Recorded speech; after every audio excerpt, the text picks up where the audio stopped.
अस्सलामुअलैकुम नाजरीन, आज मैं अपनी बीती हुई ज़िंदगी आपसे शेयर करना चाहता हूँ मुख्तसर अंदाज में, इसलिए कि मैं जानता हूँ कि बहुत लंबी वीडियो लोग नहीं देखते। हो सकता है ये कारगुजारी आपकी ज़िंदगी पलटने का ज़रिया बन जाए और अपने रब का डर खौफ आपके दिल में आ जाए। कैसे कैसे मेरी ज़िंदगी में टर्न ओवर हुआ है, दास्तान तो बहुत बड़ी है लेकिन मुख्तसर अंदाज में रखना चाहता हूँ, ताकि जो है हो सकता है मेरी नीयत जो है वो मैं बता रहा हूँ, हो सकता है कोई बात आपके दिल पर लग जाए और आपकी ज़िंदगी में भी एक तब्दीली पैदा हो जाए, एक इनकलाब पैदा हो जाए। मेरे दोस्तों, पहले तो जो है मदरसे की पढ़ाई हुई 5 तक, 5 पास करने के बाद मैं ऐसे ही घूम फिर रहा था। उसके बाद बिल्कुल गुमराही वाली ज़िंदगी अपनाए हुआ था मैं।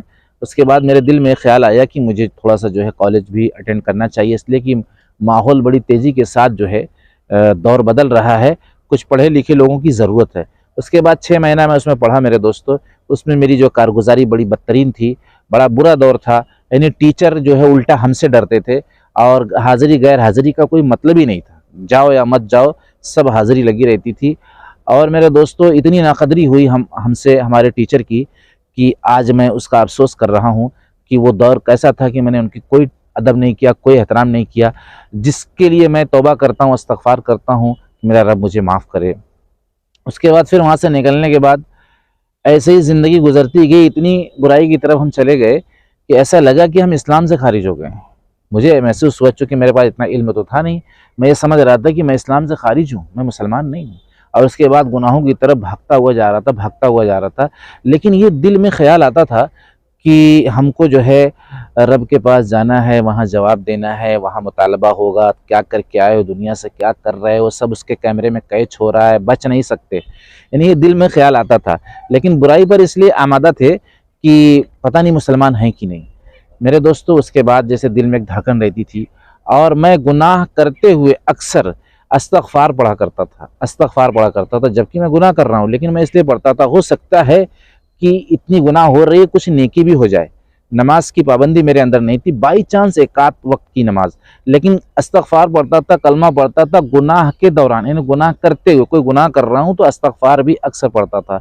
मेरे दोस्तों, न जाने क्या अल्लाह तबारक व तआला को मेरी बात पसंद आई या अल्लाह को हिदायत देना था, ये तो मैं नहीं जान सकता, लेकिन ये अमल मेरे अंदर था।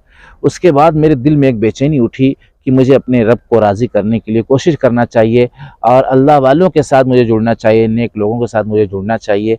इस तरीके से एक बेचैनी दिल के अंदर उठी और वो बेचैनी मुझे चैन से बैठने नहीं दी। उसके बाद मेरी सोहबत जो अल्लाह वालों के साथ हुई और उनके साथ मेरा बैठना उठना हुआ। उसके बाद वो दौर जो मेरा गुमराही वाला था, वो बदलता हुआ मुझे नज़र आया और मुझे बड़ा सुकून और इत्मीनान महसूस हुआ कि जो है तब की जो बेचैनी थी, जो घबराहट थी, अब की जो ज़िंदगी है वो बड़े चैन और सुकून वाली है। मेरे दोस्तों, एक दौर ऐसा था कि जब तक मैं गाना रात में सोते वक्त नहीं सुनता था, मुझे नींद नहीं आती थी।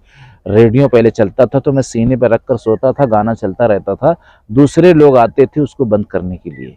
ऐसी कारगुजारियाँ गुजरी हैं मेरे दोस्तों। उसके बाद खुदा ने जब मुझे तौफीक दी, हिदायत दी, तो मैं जो है इन बुरे रास्तों को छोड़ा। आज मुझे आज मुझे गानों से इतनी नफ़रत हो गई कि अगर कहीं गाना बजता है तो मेरे दिल में ऐसी धड़कन होती है कि मैं ये चाहता हूँ कि किसी तरह भी ये गाना बंद हो जाए। अगर वो मुझसे पैसा ले ले तो मैं उसको पैसा देने के लिए तैयार हूँ, जो मेरी ताकत है। वो मुझसे कोई काम करवाना चाहे तो मैं उसका काम कर दूँगा, लेकिन वो गाना बंद करे, इसलिए कि गाने में बड़ी बुराई होती है, बड़े खुले-खुले अल्फाज होते हैं जो गंदे होते हैं, जो बहन-बेटियों के दरमियान नहीं सुने जा सकते। लेकिन जब लोगों के दिल जो है अंदर से कमज़ोर हो जाते हैं, ईमान कमज़ोर हो जाता है, तो फिर उनको कोई परवाह नहीं होती, अपनी बहन-बेटियों के साथ वो सुनते हैं, उसमें एन्जॉय करते हैं, उसमें उनको मज़ा मिलता है। मेरे दोस्तों, ऐसी कैफ़ियत हो गई कि सीने पे रख, और वो था कि जब मैं सीने पर गाना बजाते हुए सोता था, मुझे नींद नहीं आती थी, दूसरे आके बंद करते थे। और एक दौर ऐसा आया कि दूर-दूर तक अगर गाना बजता है, तो मैं ये सोचता हूँ कि कैसे वो गाना बंद कर दें, इसलिए कि गाने से जो नुकसान हुआ था, वो मैंने अपनी आँखों से देखा था। गाना ऐसी तबाही की तरफ हमको ले गया था कि पूरी ज़िंदगी जैसे उजड़ती हुई नज़र आ रही थी, कि बस गाना ही गाना, गाना ही गाना। पता ये चला कि जो है गाना जो है ज़िना की पहली सीढ़ी है। यानी जैसे ज़िना के बहुत से रास्ते हैं, लेकिन गाना भी ज़िना के करीब करता है, यानी ज़िना की शुरुआत करता है ये गाना। और गाना जो है दिलों के अंदर बहुत से वसवसे पैदा करता है ज़िना के करीब ले जाने की। आजकल के गाने भी ऐसे हैं, आप सुन रहे होंगे, जो बिल्कुल ओपन हैं, यानी अंदर की बात जो है ज़ाहिर करने वाले गाने ज़्यादातर चल रहे हैं, इसलिए जो है शर्म और हया गाने में नहीं रह गई। इसलिए जो गाने से मुझे बड़ी परेशानी होने लगी। हालाँकि अच्छा भी गाना चलता है तो भी परेशानी होती है, क्योंकि गाना गाना है, फिर गाने के अंदर कुछ न कुछ बात ऐसी आ ही जाती है जो शर्म वाली होती है। इसलिए गाना सुनना वैसे भी मज़हब इस्लाम में जायज़ नहीं है। मेरे दोस्तों, फिर ये दौर आया, फिर जो है इस नेकी के रास्ते की तरफ मेरे रब ने मुझे जो है चलाया, जिसका मैं शुक्रिया अदा करता हूँ, एहसान मानता हूँ उस रब करीम का।